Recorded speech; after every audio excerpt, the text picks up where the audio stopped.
Bobby Thomas, and I would be the head brewer here at Red Hare Brewing Company. Me and my partner were working together a while back and decided to start a brewery, so once we actually got in business, I became back at the house, he became front of the house, and so I took over head brewer, which is all beer production. Anything beer flows through me. We brewed in the basement for a good 3 years. We were self-taught a lot. We looked at a bunch of YouTube videos, really, a lot of trial and error. And over a few years, you get pretty good at home brewing.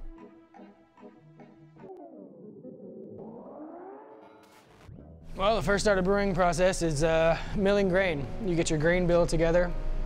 It consists of your base grain, which we bring in from a silo now, auger it in from the silo into a main hopper where we weigh it out, and then mix that with the specialty grains, which we've come up in the recipes together, and mix your specialty grains in with the base grains or whatnot, and mill it.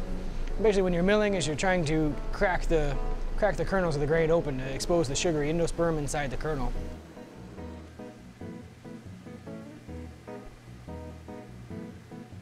Second step's going to be mashing, where we fill the mash tun full of hot water at a certain degree, and then we dump the grain into it, mix it up, let it sit there for a while, and that starts to turn basically carbohydrates into simple sugars, so we can eventually wash the sugars off and turn it into beer down the way. So second step in brewing is mashing.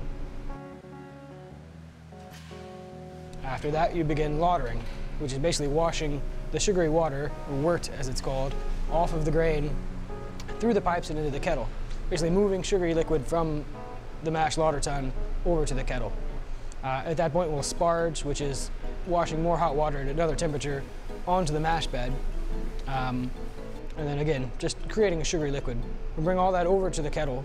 Once it gets to the kettle, that's where we begin to boil. We boil it, it sterilizes, it concentrates. There we add hops at different times during the boil to do different things.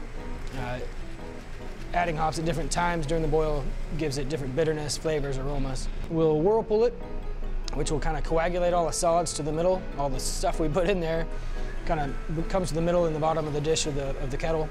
Then we can draw clean wort off the side of that, which we have to cool, because it was at boiling temperature. We have to cool that very rapidly. So it goes through a heat exchanger, which takes it down from boiling to roughly 65 degrees or so instantaneously. We'll pump oxygen into it, and then it pumps over to a fermenter. Once it's in the fermenters, we'll add yeast.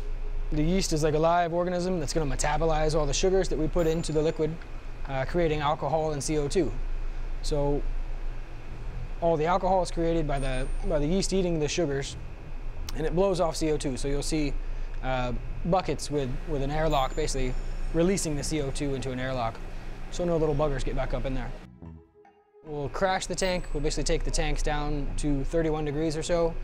All the yeast flocks out, basically falls down to the bottom of the cone, leaving you bright beer, basically.